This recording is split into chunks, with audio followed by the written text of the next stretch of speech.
Hello students, this is Alex from Swoosh English. I've got another OET speaking tip for you today, and relationship building is vitally important when it comes to getting your grade A or B in the examination. And today I'm going to be talking about patient cues. So what are patients saying to you that you can pick up on, and then you can ask relevant, good quality questions in the form of open-ended questions, which I've talked about previously.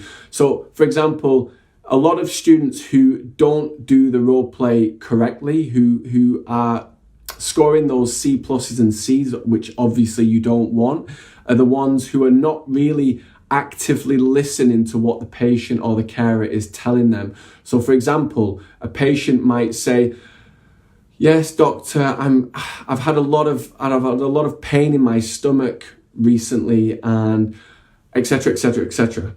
Okay, so in that sentence, you've heard pain and you've heard stomach. So you could say, for example, "I'm sorry to hear that you've been experiencing pain in your stomach." Or you could say, for example, actually a better word would be, you mentioned that you've been experiencing pain in your stomach.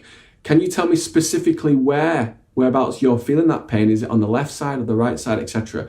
So saying that, so you're listening basically to what the patient is telling you, and then you're coming back with a good quality question based on what they said. And that shows that you actively listened. Whereas a lot of people, they just move on to the next thing. So they might say, "Okay, and are you experiencing pain in, elsewhere?" They just want to move on to the next part, maybe because they feel that, their time is tight, or, they need to get that memorized sentence or that memorized phrase in there. And you should really react to what the patient is telling you and explore that area in more detail. So as I said, they say, "I've had a lot of tightness in my chest recently, and I really don't know what's causing it." You could say, "Okay, I understand. Yeah, it can be difficult to know what caused it." And then you've repeated what they said caused it to show that you've actively listened.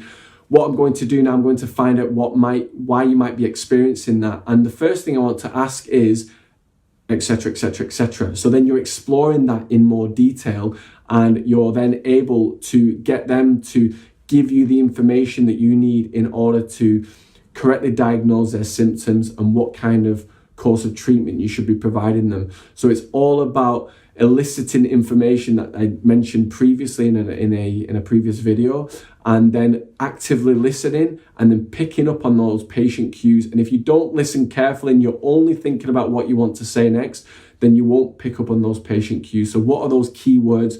What are those key phrases that you should be listening out for? And as I've said previously, the 5 W's will help you in this situation of exploring it in more detail: who, why, what, when, where. So hopefully this video tip was helpful to you today. If you have any questions about it whatsoever, make sure you put it in the video section below. I can guarantee if you do this kind of thing and you show active listening skills by picking up on patient cues, you will get fantastic marks in your OET speaking examination.